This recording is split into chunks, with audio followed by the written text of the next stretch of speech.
Sam Smith is the founder and former CEO of finnCap, earning her the title as the first female CEO of a city stockbroking firm.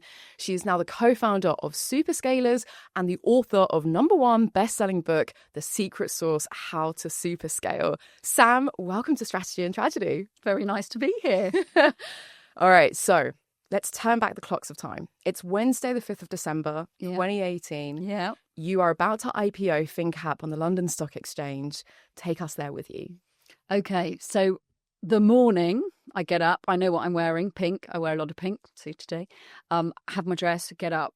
We are going to the market open. So we are opening the stock exchange.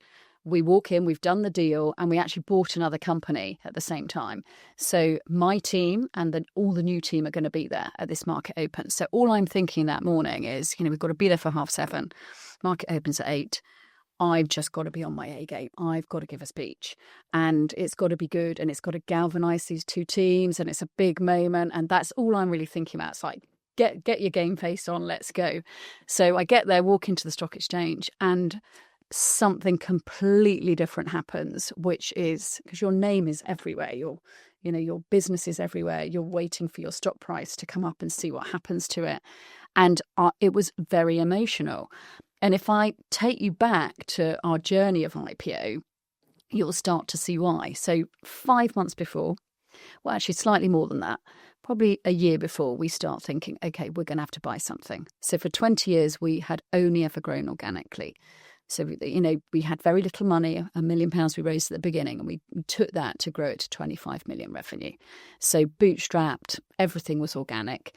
And so at that point, we think we really do need to buy something. We need to grow. If we want to keep super scaling, how do we do it? So we come across Cavendish, great acquisition. As soon as I saw it, I knew it was the right one.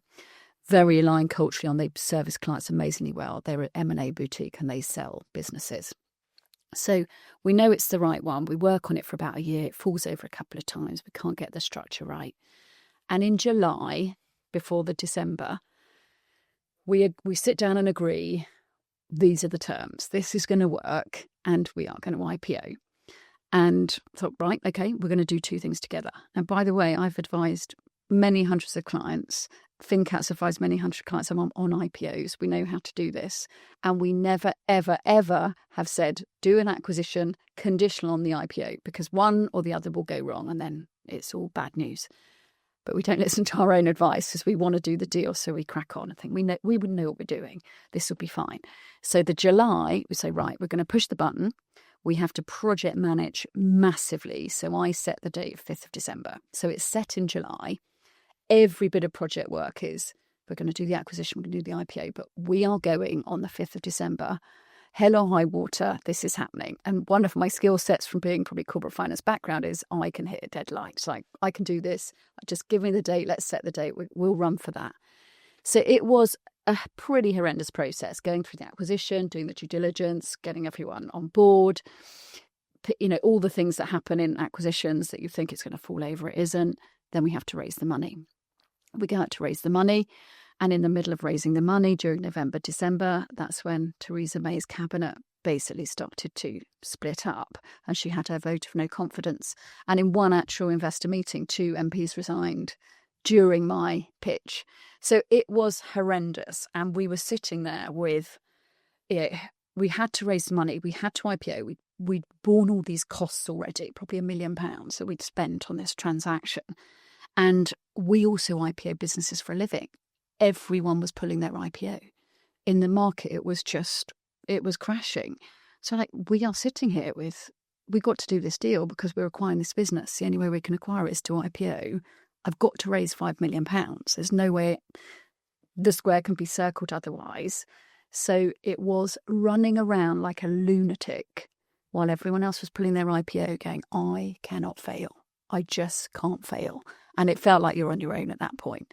And the last moment, the last bit of money I raised, because when you raise 5, everyone says, right, we're in only if you raise 5. If you raise 4.9, that's not good enough. You've got to raise 5. So we were getting quite close. But the last bit of money, my sister came over from the States for a Thanksgiving dinner. And it was in the evening. And I got to the point, I'd been on the phone all day, hadn't seen her, was, not involved in anything they were doing, running around just on my phone trying to raise money. And the last bit of the evening, I was still in my pajamas. I had all the kids screaming around. I had to shut my bathroom door. And I sat there, like pitching for my life, like the last bit of money. And that person came in. And that was like, I hadn't cooked any of the Thanksgiving dinner, nothing. But I'd raised the money. And I was like, oh my God. So we raised the money. It was all done. We acquired the business. Then the last piece was our regulator had to give us clearance.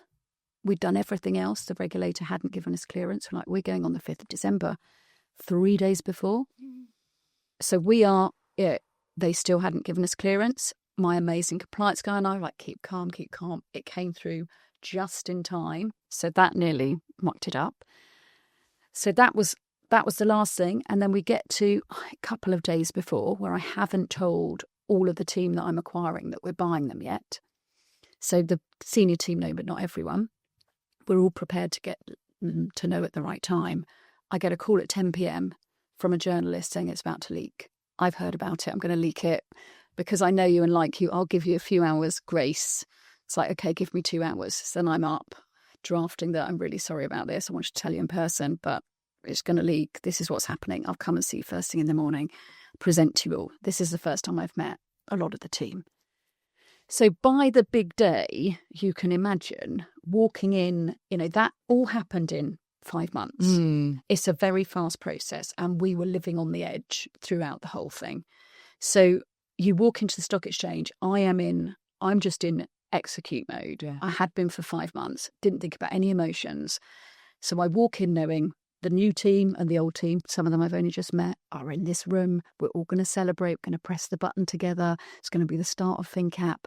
And when I see the name on the wall, I just lost it. And completely unexpected because I was in, I'm doing this mode. Yeah.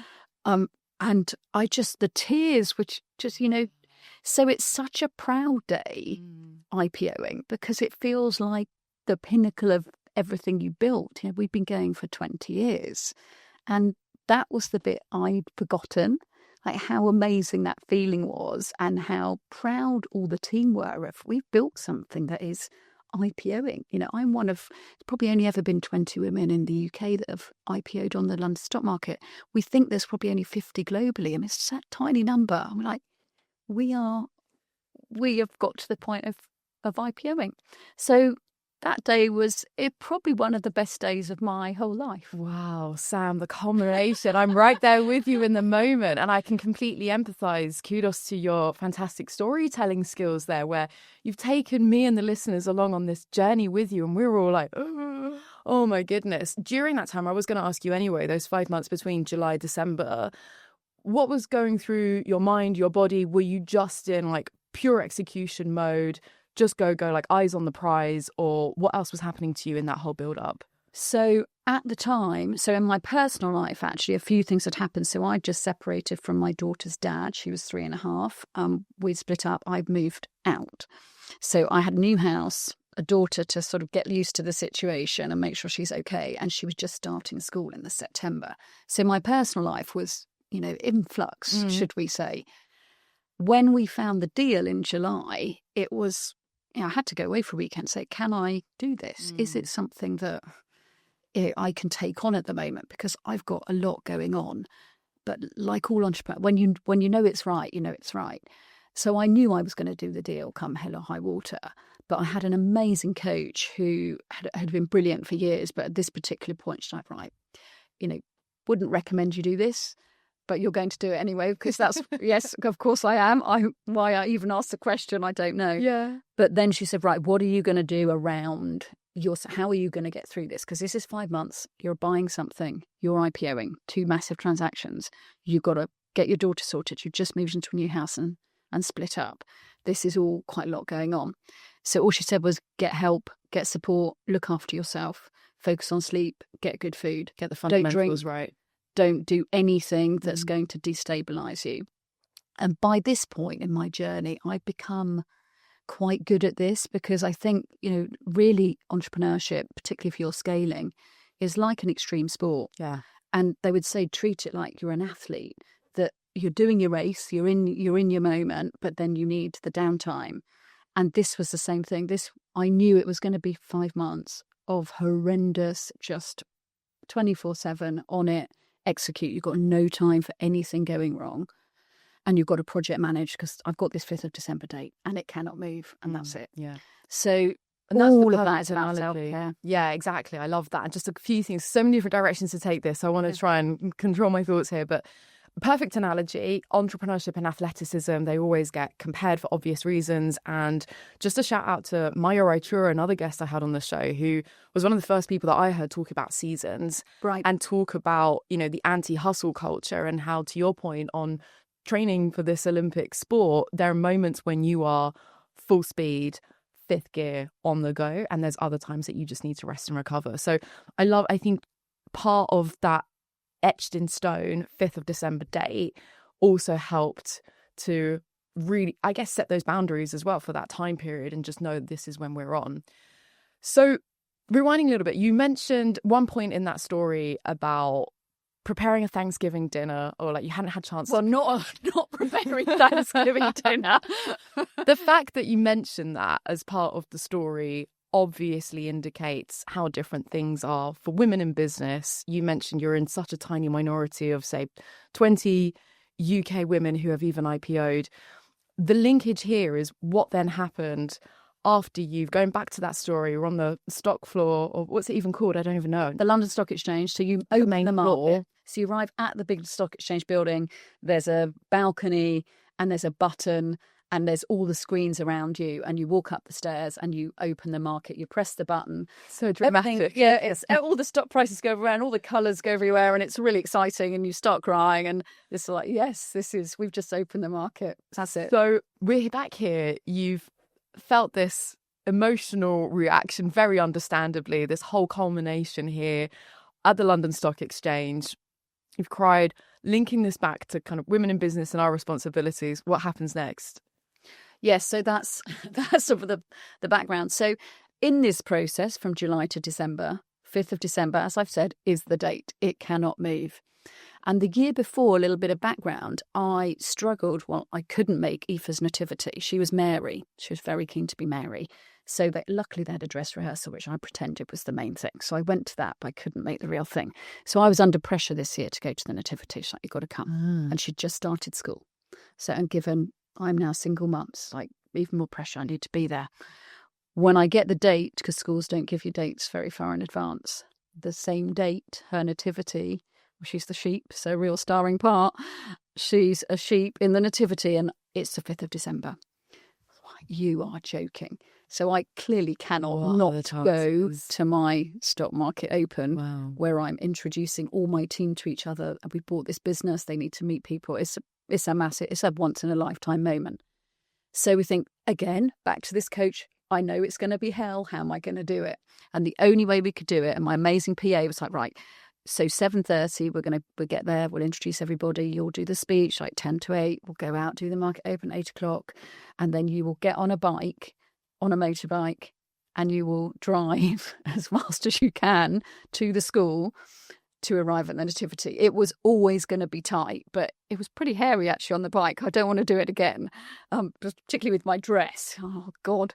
And I got there with 1 minute to spare. Wow. And what I didn't realise is, so I just sat down. She walks in as her sheep, but she walks in first. So they all sing in this song, but she was first on, which I had no idea about. So if I'd been 1 minute later, I would have not, in her mind, not been there. Yeah. So it was amazing. And I think that, that was the whole day for me culminated in, I've had the best moment of my career. But actually, in comparison, I still loved being there for my little sheep. Age 4, it's really not very important in many ways, but it's so important in other ways. And I got to do both. That's amazing. And the fact that I'm chatting with all the other parents and picking her up in her stupid outfit. And she's like, Mummy, mate, you're excited to see me. And I just think, I've just IPO'd my business. And I've still made the nativity. It was Yeah, it was incredible. So Wow. it's the balance, isn't it? It's the perspective that you have as well. The IPO, I think everyone can agree how big of a deal that is, but making that effort to make sure that you're there, you're present physically for your 4-year-old daughter is, to you, equally important, right? And I knew I wouldn't have a lot of time, but I always wanted to be present at all the moments that I could. Yeah. So any reading slot at school, I'd go and do it. Any trip, I'd just make sure that I was there for the moments that matter. And the pattern match that I've picked up on with these two parallels, the whole build up to your IPO and then the hairy, fraught, motorbike journey to go and catch your little sheep in time, is the controlling the controllable. Because that July to December run up, you did everything that was within your power. And when we talked about the self-care element of it, I love that you brought in, that you had a coach to help you through that as well, and that great advice of making sure that you take care of those fundamentals, because I think so many entrepreneurs override that. I think we don't need the sleep or we'll stay up later. I was being sent at the end healthy food. Like I was being sent food to eat. Amazing. That would just keep me healthy. Yeah, because I didn't have time to shop. Exactly. Cook. So it was just get home. Right, and it just keeping that health that you don't spiral into. Exactly.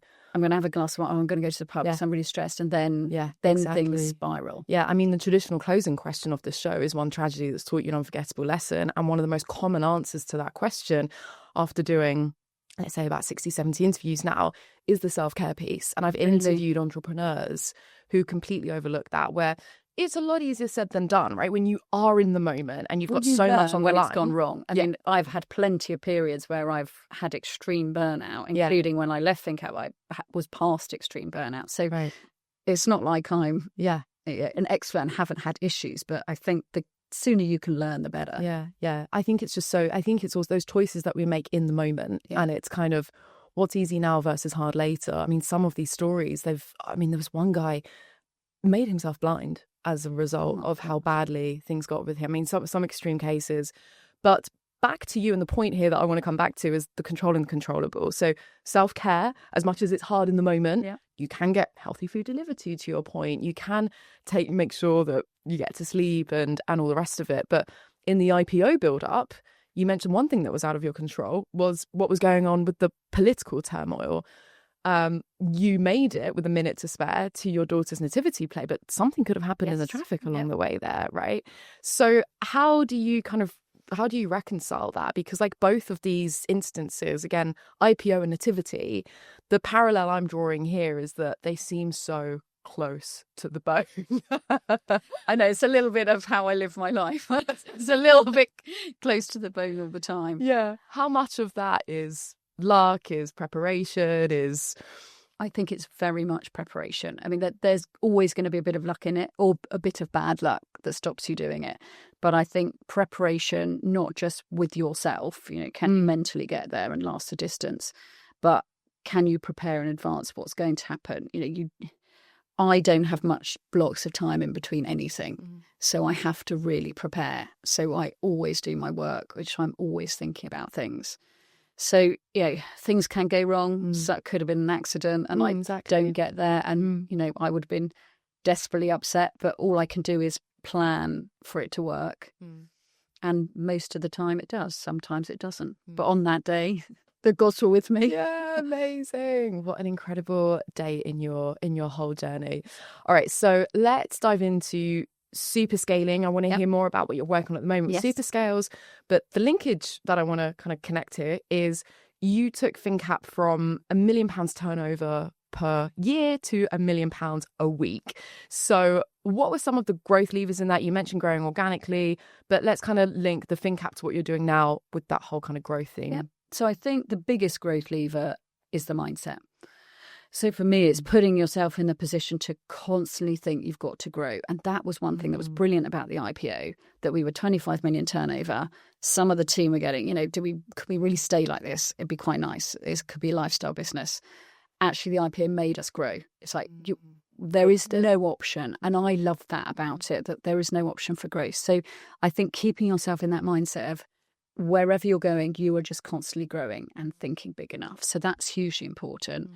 One of our biggest growth levers was our culture. So we were in investment banking, financial services, wasn't known for its culture. Culture was not a word 25 years ago when we started using it. Our culture was our only point of difference. So we were in a market that was shrinking, was very competitive, and we decided to become a new player and do something a bit different. So the only way we could build was to have a differentiating factor. And our only differentiating factor was our culture. So to be more inclusive, to give people equity, to have a difference of belonging, inclusive culture, which meant listening, open, not the hire and fire that historically is known in financial services. So I was passionate about this culture. And we were doing that because we thought it was the right thing. But that eventually, probably 5 years in, when we separated and became finnCap, that became what is our point of difference? And it's like, it's that. So we used that culture to then apply to every team or acquisition we made. And that was our growth lever, which is really what the book's about as well. Amazing. I definitely want to hear more about that. But let's just unpack culture on a more practical level. Yep. Like, what exactly did you do? Who did you hire? What initiatives happened to help foster that culture of growth? So if I can take you back sort of 20 years, it was not like now where you have culture consultants and specialists and people to ask, and it wasn't a thing. So that's why we didn't know it was our USP, because I was 23 when I started the business. So I was 33 when we did the buyout, and we were only 3 million turnover. But we had this pitch of, okay, we are going to be different in the small mid-cap world. And that was around treating small growing clients differently. So rather than have the smallest, worst, least experienced team, because you're a small company, we'd say, well, actually, you're the company that's going to create the big company, so you should have the best team. So we had people that were absolutely interested in it and really wanted to grow these companies. So that's really what we did. We sat there and said, how do we treat our clients differently, but also how do we treat our team differently?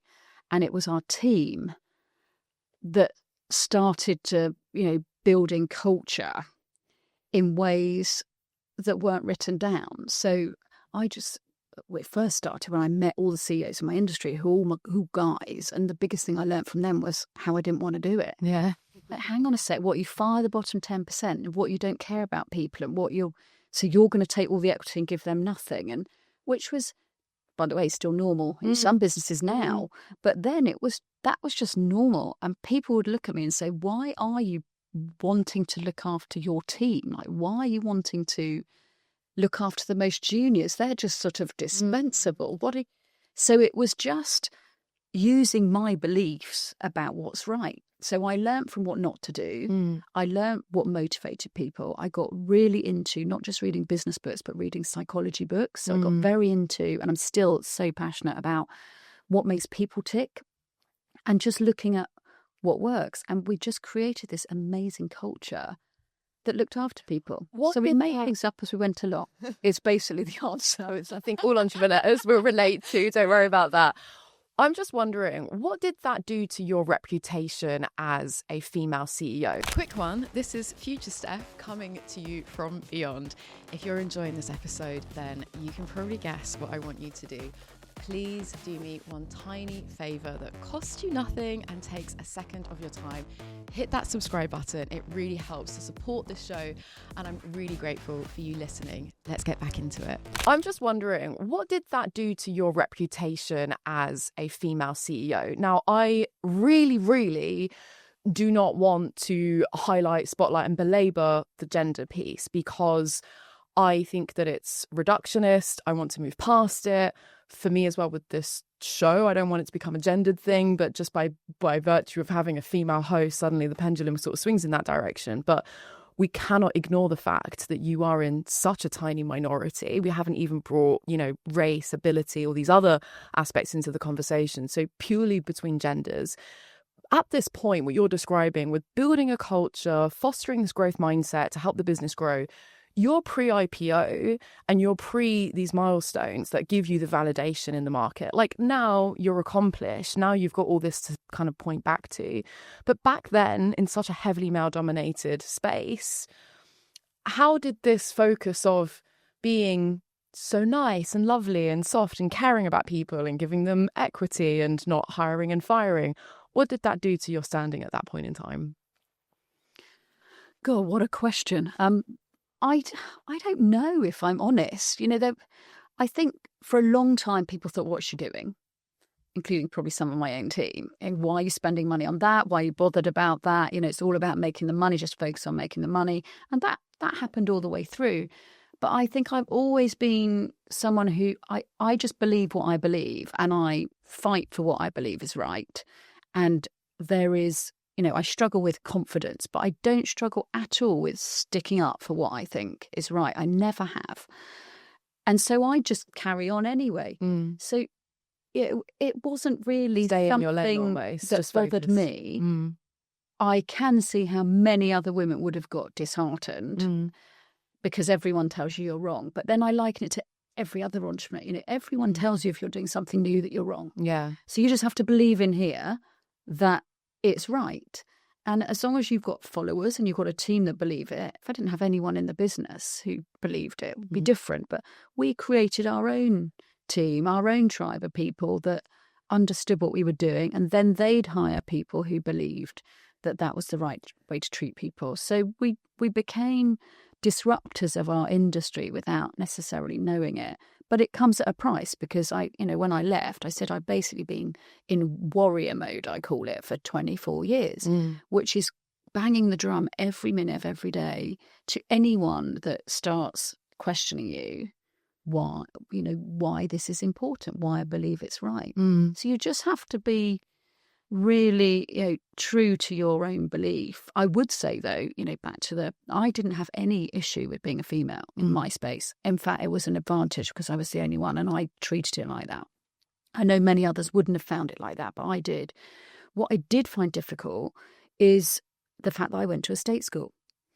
That was by far what made me feel more excluded, which is why now I'm very keen to champion social mobility as one of my major causes. Yes, gender is important, but social mobility is key. So when I used to sit in meetings at the beginning, the fact I was female was just one of a number of things that might come up. The fact that I was asked every single question that I'd meet a client or a new person I worked with, whoever it was in the early days, where did you go to school and what did your dad do? And at that point, I'd be like, I'd start hyperventilating, thinking, well, disgusting. I didn't go to a private school. And my dad was a computer engineer, which is a perfectly okay job, but it's not like a lawyer or a... And I used to get really stressed about, I know someone's going to ask me that question. And they didn't ask me because they thought, oh my God, if you're not, you're a lower quality person. That's just what they were used to. Yeah. And I think we forget that now, that this whole debate, in a way, the fact that DEI is going and the fact we're talking about what it really means, I think is good, because I never had gender targets. I worked on a culture that made everyone feel welcome and listen to people. And as a result of that, 10 years later, we had 40% females in our investment bank, unheard of anywhere. We also had people from different backgrounds. We also had a pitch team that would look and feel very different from anybody else. And that all stemmed from culture. So for me, I'm an advocate. Work on your culture, work on the feeling of belonging, value people properly, be very open-minded and listen to everybody. And then all of the direct will happen in the way it should happen. Yeah, wow. But that background is... I didn't talk about it until probably last year or the year before, because I was still a bit embarrassed. Still getting that tight chest and the anxiety of that question. Super interesting. I do feel like the women thing is it's a very easy go-to, isn't it? It's so, it's obvious, it's a super, it's like, and it's just, that's why I'm always kind of like, I don't really want to kind of belabor that point and make it even more of a thing than it needs to be. But it's kind of getting that balance between, I still want to celebrate and amplify and spotlight, but without swinging the pendulum so far in the other direction that we get this backlash, which is what's currently happening. And what's important to me, I think, is that in leadership positions we have, which is why I do a lot of speaking now. I don't like it, I didn't like it, but I do it because I think it's really important that people see people who are more relatable, who are normal, who have their stories, who felt awkward because they didn't want to say what the dad did or at school, and are much less of the you need to be this type, and to be in business you need to be like this. And people think, well, I'm not like that, so I won't do it. Yeah. Well, the great thing about women and different backgrounds and neurodiversity and whatever gender, whatever race, whoever you are, you just be you. And authenticity of leadership is the key thing that I think drives businesses to do really well. And if we can encourage people to be their authentic self, that's where you have real power. And I think people don't quite get that yet, that being you is the best thing that you can do. And we need more people being themselves in leadership. And that's women and different backgrounds, just different thinkers.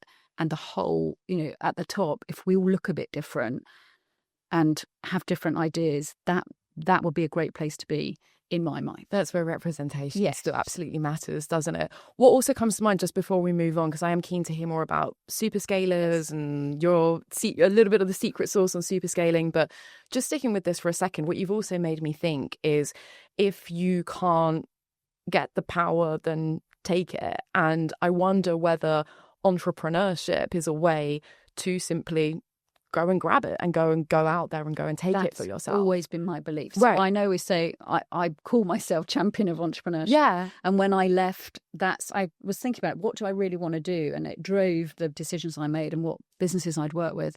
And I want to be a champion of entrepreneurship because I've seen for 25 years, not just how I built the business, but also all these entrepreneurs that I've advised, how they grew a business from nothing. And it's a tribe like no other. Yeah. It is inclusive, and it's different people doing things. I've managed to change a culture in an industry. These other people are innovating, they're disrupting, they've got ideas, that they're changing things every day of the week. And we still have companies that are starting and growing all the time. So we think that we're going backwards. We're not. We are creating more companies every day. We are scaling more companies every day. And people from different backgrounds and different regions are scaling those businesses.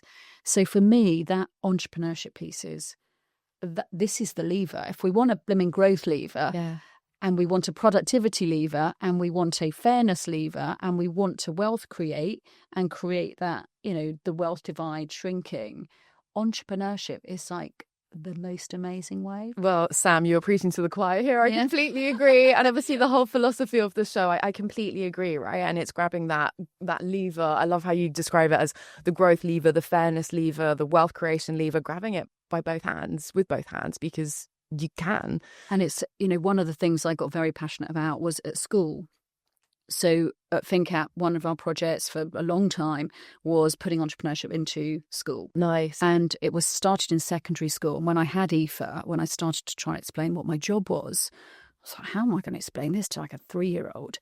I really struggled. So I started to go around the kitchen and say, right, someone makes all these cups, and someone makes the microphones, and someone puts the content on the TV, and something that a 3-year-old could understand, saying a company makes that, and that's a group of people, and someone set up that company, one person. So once I got the message, it's like, we need to start this early because she does understand what I'm saying. Love that. And so then we did a big project to put entrepreneurship into primary schools, and we got up to about 70 schools, and I go into quite a lot of them. And we went into more sort of high percentage of free school meal schools. So we try and cover really disadvantaged schools. And what came out was the theme that, one, you just see these kids, just light up. Wow. But what all the head teachers would say is, oh my God, so that kid that we'd labelled lazy, disruptive, not interested, is not entrepreneur. Almost been written off by the system and probably not feeling very great about themselves. Those kids are engaged by this 3-week program. And at the end, when you start looking at them, and they're, 10 to 13 years old, they're not very old, you could see, I would hire those. They've got something. And the fact that they're failing in their academic world, but they've got a massive skill set, is not right. So it's been my passion for 10 years, and I fight for it every day. Oh my God. Because it is so unfair that someone with skills is made to believe that they're not good. Probably a bit like I was at school. I was dyslexic. I had no idea until my daughter got diagnosed 2 years ago. Oh. And I couldn't read for a long time. And I was basically in my primary school, I had a horrible time. I hated it. Wow. But I think because no one saw me. Yeah.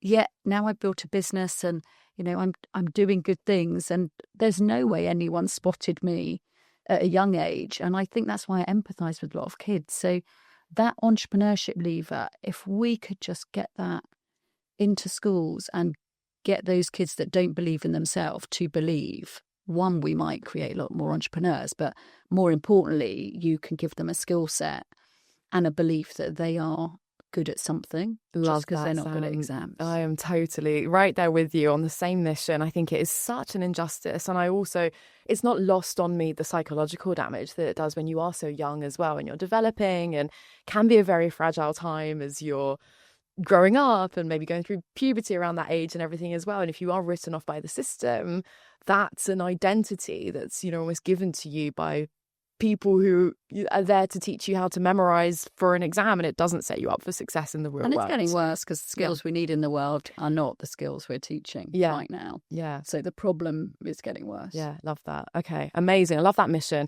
I've teased enough about SuperScaling. So tell us about SuperScalers. Give us a little bit of a hint of the secret sauce from your best-selling book. You mentioned culture was a big growth lever for finnCap, but let us know what else our entrepreneurs can do to help scale up their businesses. Okay, so lots of questions there. So the SuperScalers, oh, so much. I'll have to remember them. You might have to remind me.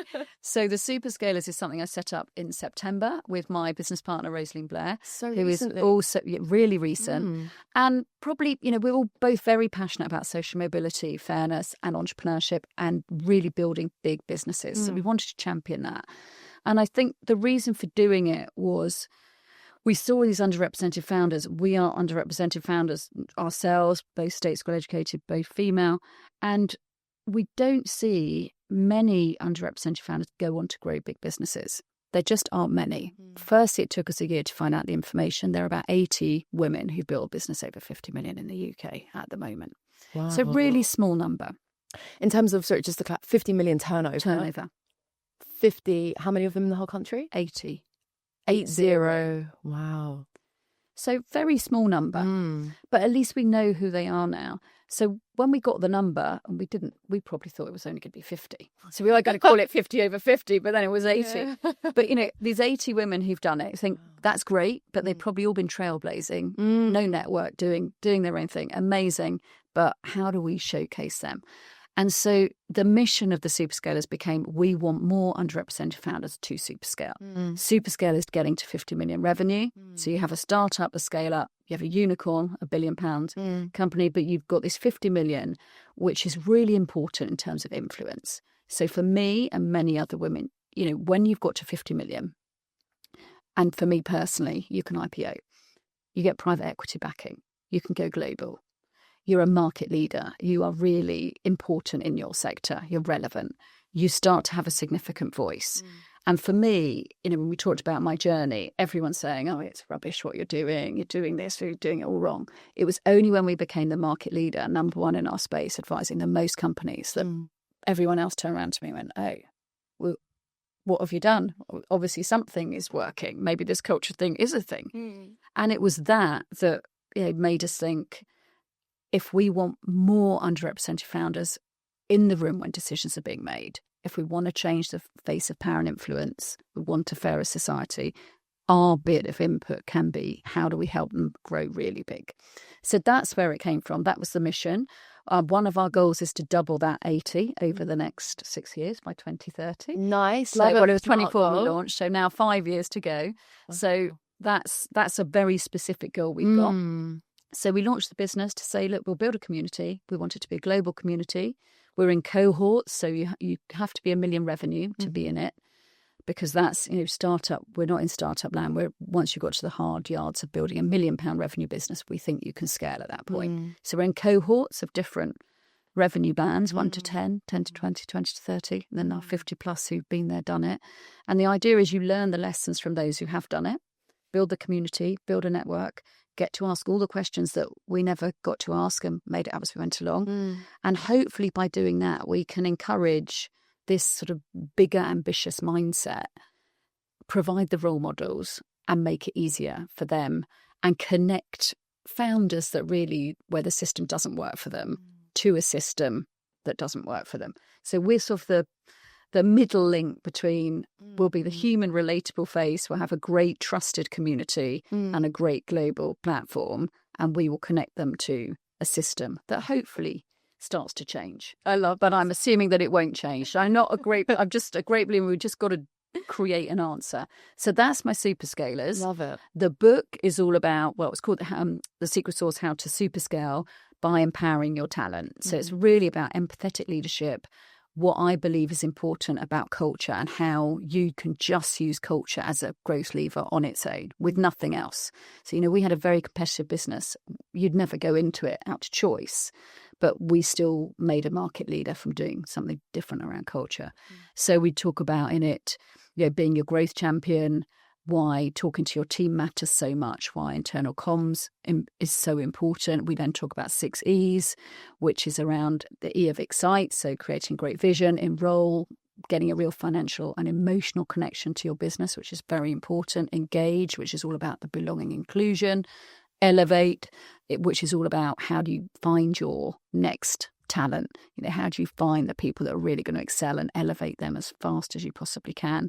Energize, which is all about the fizz factor of how do you make it fun and a great place to work where on a Sunday night people are thinking, yay, I want to come into the office. No, oh God, it's Sunday night, it's Monday morning. So, creating that great energy and a great place to work. And then the last E is exit, which is all about, growth does have its challenges, which is not everyone's going to be on the journey. So you've got to get rid of the wrong people fast. You've got to make sure the right people are moving on at the right point and new people are coming in to give it fresh energy and the right skill set at the right time. And you've also got to exit yourself. And that's what happened to me. So, it's all about how to do that well, and actually how everyone that leaves is an alumni that can help you later, and how that is important in culture because the whole circle comes full circle. That's so nice, Sam. I feel like a lot of what you're saying is so simply obvious and obviously simple. And yet so many organizations get it wrong, not to do any of a disservice because it's all fantastic, good stuff. But it still feels like it's the minority of the way a lot of businesses operate. And I'm not just talking about the financial sector, I think across sectors. Like, why do you think that is? Why do you think that, what gets in the way? It's getting better. I mean, it is. Yeah. What's been nice about leaving the financial services sector is I see what other sectors are doing, and it really is happening. And you see scale-ups that have got to that point of 10 million revenue and are growing really fast. The vast majority of those are very much culture-based businesses. You have fund managers now that invest in businesses that look at culture as a key driver of, will this company be more profitable, more productive? Because really it's a very, like you say, simple principle. Happy, valued people are more productive. They're likely to stay more, and they will help you drive growth. If you give them freedom, trust them, and you value them, they will work hard for you, they'll stay, and they'll do your growth job for you. So it's not actually rocket science. Yes. And if you think about everyone, everyone that's worked for anyone, whether it's working for the NHS, a big company like, my mum does, or it's a fast growth tech company, everyone has their own experience. They've had a rubbish boss and a rubbish culture and they've hated working, or they've had a great culture and they've really enjoyed their job. Which one is going to make you want to stay and which one's going to make you want to put your all in and try harder? Yeah, of course. And the answer is probably not. Yeah. And the first one. I feel like instances where they get it wrong, I'm sure completely unintentionally, it kind of goes back to what we were saying before about how these things are easier said than done, and how in the moment it's hard to make that right decision, that longer term thinking, having that perspective, especially when you're under the cosh, when you have got maybe investors breathing down your neck, when you've got an IPO date that you're working towards, like some of those other things perhaps fall by the wayside. So how can companies make sure that they safeguard that culture? How can you also kind of make the intangible tangible with that as well, right? Because culture is often described as something that you can't quite put your finger on, but you know that it's there. So how do we could you give us some practical tips to help with that? Yes and no. The problem is it comes from the top. So if people say to me, how can I build culture? That's great. But if it doesn't come from the top and the CEO is not caring about it and it means something to them, it's not going to happen. It's all going to be lip service, which is slightly what happens in a lot of these companies. They think they should do it, but if someone doesn't believe it at the top, it doesn't really filter through. So to me, it has to be the CEO that's driving it. So until we have CEOs that believe in it and drive it, that company's probably not going to change very much. The good news is that many are great people that, you know, that want to have a great environment. There are companies that are on the top 100 best places to work. You know, they're the people now that I spend most of my time with. And it's great to see because they see profitable businesses, they see growth, they see success. So I just believe, you know, this is a long game. Everything is a long game when you want to change things. But the CEOs that don't believe in it will eventually retire, and the next person hopefully will be someone who gets it. So I don't think, yes, you can put lots of things in and there are some great tools, but it comes from here. It's a feeling of, I want to do this and I have to do this. And then you make the culture work. And then your issue is, as you scale, how do I keep it? How do I not let it, you know, falter? And that's about having proper values, having it written down, having it all through every appraisal, every feedback, every remuneration structure, training your managers on it, hiring utterly on values. If you skip that, it's going to go wrong. So it's just making sure the whole way down the line, everyone gets why it's important. Yeah, Sam, you absolutely beat me to it, because as lovely as it is to hear that these great companies are being rewarded, you mentioned the top 100 best places to work, and they also happen to be the most profitable and best places. But I'm also thinking about some of these very high growth, aggressive scale ups. And knowing a few people that work for some of them directly, they've gone through the most torturous experience with absolutely no work-life balance, toxic culture, can't wait to get out. And so I think the reassurance there is that it's a short kind of burn that you go through. It's a kind of a fizzle. It's this big bang. You're the hottest thing, and Sifted and TechCrunch is covering you 1 minute, and then the next you're bankrupt and you're no longer around. So you absolutely touched on the important point I was going to come on to, which is maintaining that culture as you do scale. Because I think, again, it's one thing whilst you're running that business, but if you are going through that hyper growth, super scale process, then I think that's probably one of the biggest challenges. So love that you talk about values, not just writing them down, but actually living them, actually making sure that they are ingrained in how you operate as a business. Any other tips and tricks, pearls of wisdom as it relates to super scaling a business beyond culture before I come to my final question, Sam? Oh, gosh. So, I mean, the time has flown. I know, the time has flown. There's so many things. I think the biggest thing I would say is make sure your vision is big enough. So growing a business is not a linear game. And that's what I've noticed with my SuperScale community and talking to many others over many years is there's this idea that, you know, growth is linear. It's not. So you have this exponential growth that happens. So once you get something that works, you're starting to exponentially grow. So you're doubling.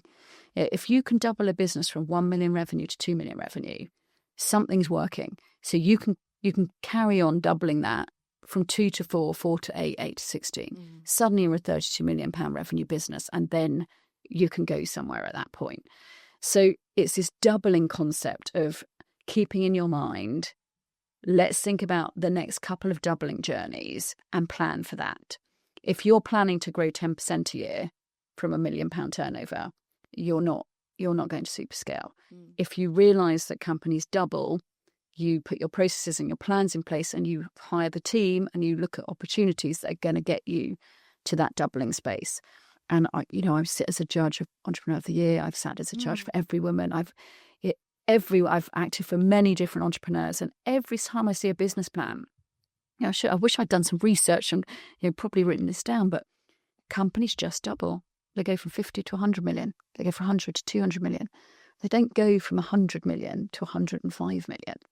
That's just not how it works. So that ambition to really think much bigger than you're actually thinking, to plan for that, I would say, is the biggest thing to do, because it's all about mindset.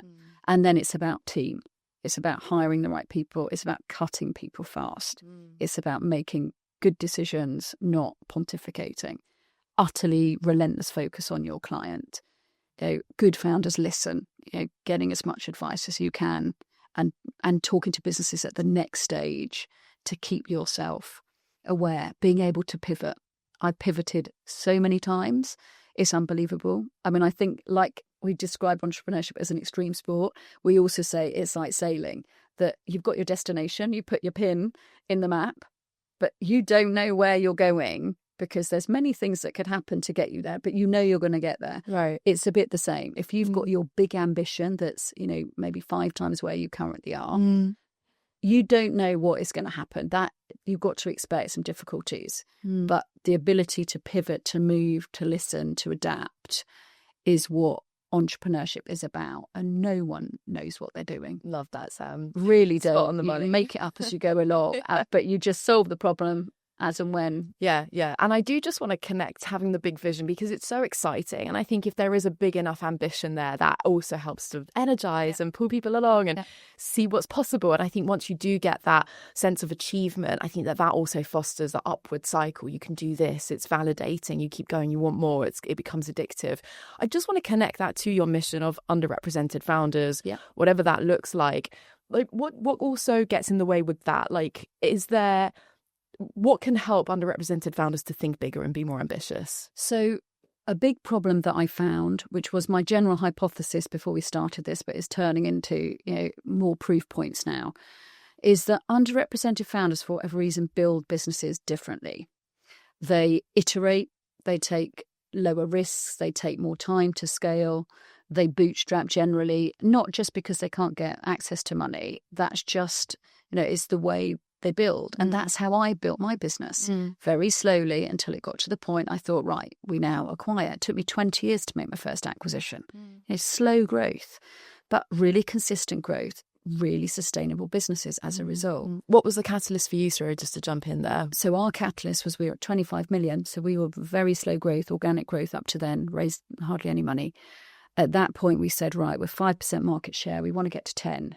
But because we had this growth ambition, really just doubling was almost maxing out in our current market. So we have to add something else. So we added something else before we doubled to make sure we could keep going past that. So the acquisition was all about growth. How do we get to the next stage? Why that point in time was that decision made after 20 years? Because we just got to that size and scale.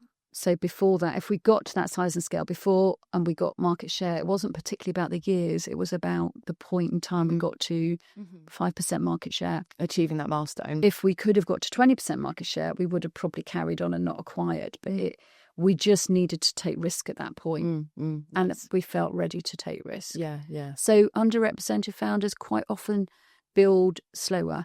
The problem with that is, as you're building slower, sort of doing it on your own, head down, with not particularly a network, you then get to the point where you don't know how to build from there. So you might need funding, but there's a big funding gap because you're not fast enough growth for a venture capital firm. Yeah. You're not big enough for a private equity firm. So where's your funding? You're not angel funding. You're not a startup. You didn't go to Eton. You built something really good and promising, but you might be growing at 20% a year, which is very fast growth. But that falls completely in a gap of funding. So what we're trying to do with the SuperScalers is work on mindset, work on ambition. That's partly talking about this exponential growth theory, looking at how other businesses scale, introducing people to businesses who've scaled, make it seem less scary because you've met someone who's done it. Think it's really not that hard. And what I try and say is the hardest part is starting. The second hardest part is getting to £1 million. Once you've got to £1 million of revenue, you've been on so many doubling journeys. You're doing everything by yourself. It's never, ever that hard again. So for me to get to 25 million to 50 million revenue was about the same as me going from 1 to 2 million revenue. It sounds silly. No, I get it. And it was, I'm not saying it's easy at any point. Yeah. But it gets easier because 1, you can take yourself out of it if you want to. Yeah. 2, you've got a team, you've got support. 3, you've generally built up cash, so you are less worried day to day about, oh my God, can I afford that person? Can I not? Yeah. And you've got some momentum and some brand. It makes complete sense. So it takes time to scale. Scaling is a long journey, but getting people to just believe, to keep going, to make it easier for them and connect them to other people and to a system that can help them find those contacts and just start to scale. So exciting. Hopefully will make a big difference. Yeah, we'll see though. It's all a work in progress. Well, so exciting. I can't believe it's such early days. So we'll obviously put links and everything in the show notes. Everyone can check it out. We'll make sure to promote that because it sounds amazing. I'm sure so many listeners would be interested to find out more. And it's free as well. That's an important detail. Wow. Well, that's fantastic. I wasn't expecting that either. So that's the cherry on top. Just quickly to mention what came to mind on the 1 to 2 versus the 25 to 50, for example, that I think that's also the argument for Tim Cook, Apple CEO, being better at business in many ways than Steve Jobs, lo and behold, because he took it from a different sort of level of multiples. So I get what you're saying. Once you've got those tailwinds and resource and validation, momentum and everything else, it does get easier. So it's reassuring for listeners as well. Get to that 1 million mark and then you're up and away from there. Sam, traditional closing question. This show is called Strategy and Tragedy. One of the reasons because often the biggest lessons come from biggest mistakes. What's one tragedy that's taught you an unforgettable lesson? Okay, so I've had lots of lessons in business, but I think tragedy, probably the worst one. So I think I mentioned I work with a company that put all this entrepreneurship in primary schools, a lady called Donna Irving, and we worked together for many years, got into 70 schools, and we really worked this program and we both believed in it. And probably 4 or 5 summers ago, I can't remember how long ago, she was diagnosed with pancreatic cancer and very quickly passed away. Oh, wow. Very quickly. Wow, Went so from... scary. doing a great job to she wasn't there. Young family. Wow. And we were just launching our entrepreneurship piece about a white paper on how to get into the curriculum. We dedicated it to her. Oh. But I think my lesson from that tragedy is one, your health, you get one chance at health. So entrepreneurship is an extreme sport, but you can make it work with your health and you should never do it to the detriment of your health. But the second most important thing with her, I think, is living a life of impact, making sure whatever you do is purpose-driven. And that's how I work and live now, that, have a purpose, drive for an impact. When the cards are up and, it's your time, have you done everything you can to do what you want to do? And yes, she passed away early, but my God, did she make an impact? And that will live on. Oh, Sam, that's so lovely. Thank you so much for coming on the show and Thank you. sharing that. It's a very deep note to leave this on, but, I think it's important to regain that perspective. And maybe it's a reminder for our entrepreneurs as well with we'll go through dark days, we'll go through tough times, rejection, it's tough. And maybe that's also a healthy reminder for why you're doing this and that purpose that is driving you along. So, Sam, love it. A pleasure to have you on here. Words of wisdom, all kind of speaking to the choir here. I love everything that you've said. I completely agree. As I said, we'll put the link to the SuperScalers in the show notes. It's an amazing mission, so I can't wait to kind of get the word out there with that. Thank you again for joining me, Sam. Thank you very much. And thank you so much for listening. If you enjoyed this, please make sure to hit the follow or subscribe button wherever you're tuning in. Episodes are weekly, so make sure you tune back in next time and hopefully see you there.